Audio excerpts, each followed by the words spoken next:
Bonjour et bienvenue sur cette présentation. Toutes les informations transmises sur ce support ont pour but d'informer. Cette information ne désengage pas le public de prendre conseil auprès de son médecin traitant. Au contraire, demander l'avis de votre médecin traitant est prioritaire. Nous allons regarder dans cette vidéo les situations alarmantes actuelles. Dans une autre vidéo, vous aurez l'occasion de regarder ce qu'est l'alimentation vivante, puis dans une autre, la mémoire de l'eau.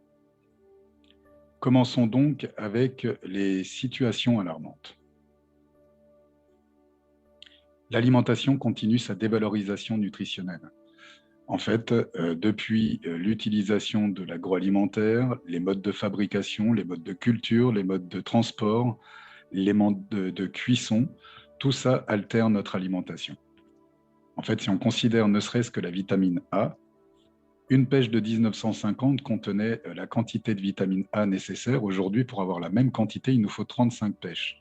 La question est, où sont passées nos vitamines? Un autre facteur qui est important, c'est tout le chimique, le tout chimique utilisé, qu'il s'agisse des métaux lourds, des pesticides, des insecticides, et j'en passe et des meilleurs. Vous avez la photo ici à l'appui qui vous montre l'ensemble du tout chimique, et tout ça a des conséquences sur notre bien-être. 70% de toutes les maladies sont liées à une mauvaise alimentation. 61% des Américains ont une surcharge pondérale, et en Europe, certains pays dépassent le seuil des 50%. Il y a une médiatisation permanente de ces sujets. Pourtant, le surpoids est identifié comme facteur aggravant des principaux soucis de santé. 15 000 décédés en 2019 après une surdose d'antidouleurs opiacés, contre 4 000 en 1999. C'est 3 fois plus de décès en 10 ans, et c'est plus que les drogues dures. Les 10 principales causes de mortalité, d'après l'INSEE, sont donc les cardiopathies ischémiques, les accidents vasculaires cérébraux, les BPCO, les infections des voies respiratoires, les cancers, les poumons, le sida, les diarrhées, le diabète sucré, les accidents de la route et les cardiopathies. Et ces maladies chroniques représentent 63% des décès. Plus de 36 millions de personnes sont concernées et les 29% des moins de 60 ans. Alors, les 3 principales causes de mortalité: les cardiopathies ischémiques.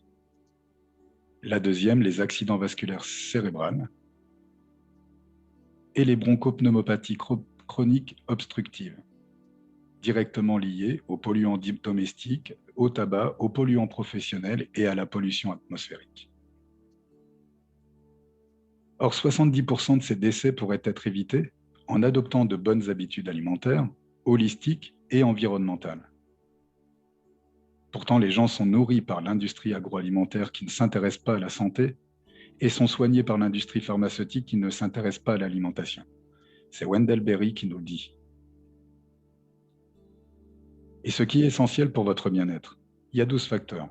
Le soleil, l'eau, l'air, l'exercice, l'alimentation, aimer et être aimé, la nature, le rire, la méditation, danser, dormir et penser positif.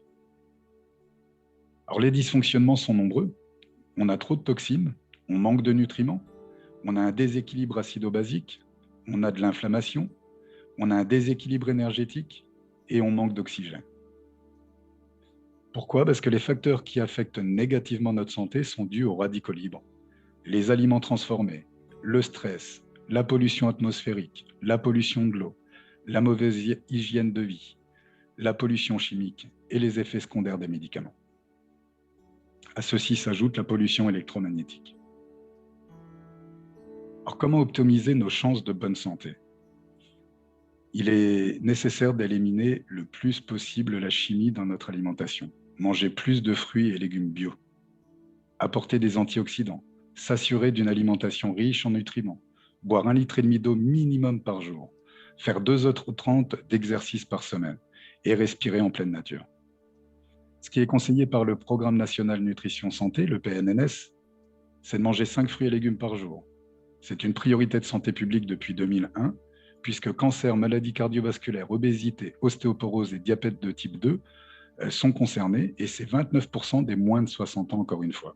Vous avez toutes les informations sur le site www.mangerbouger.fr. Alors déjà à l'époque, le docteur Warburg le disait, c'était en 1934-1936, qu'une alimentation riche en antioxydants améliore considérablement notre santé. En fait, il a identifié que tout ce qui vient de l'industrie peut apporter le cancer du fait de son acidité, et tout ce qui vient de la nature du fait que c'est alcalin peut nous redonner la santé. Donc c'est un moyen de reprendre votre santé en main. Puisque dans la nature, tout y est.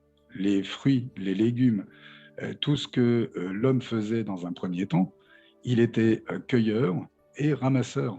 Et son alimentation s'est transformée avec le temps. Alors aujourd'hui, les fruits et les légumes, on a un problème, puisqu'il y a des OGM, des pesticides, des insecticides. Donc aujourd'hui, l'équilibre doit être formulé de manière un peu différente. Mais il y a des solutions, et nous allons en parler dans une prochaine vidéo. Par exemple, l'alimentation vivante est une solution très efficiente, et bien sûr la mémoire de l'eau pour la troisième vidéo que je vous proposerai dans cette série de 3 vidéos. Vous venez de voir les situations alarmantes, et dans la prochaine vidéo, nous pourrons voir ensemble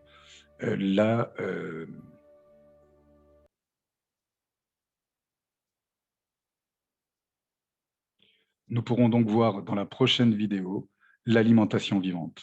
Merci de m'avoir écouté. À très bientôt. Bonne fin de journée à tous.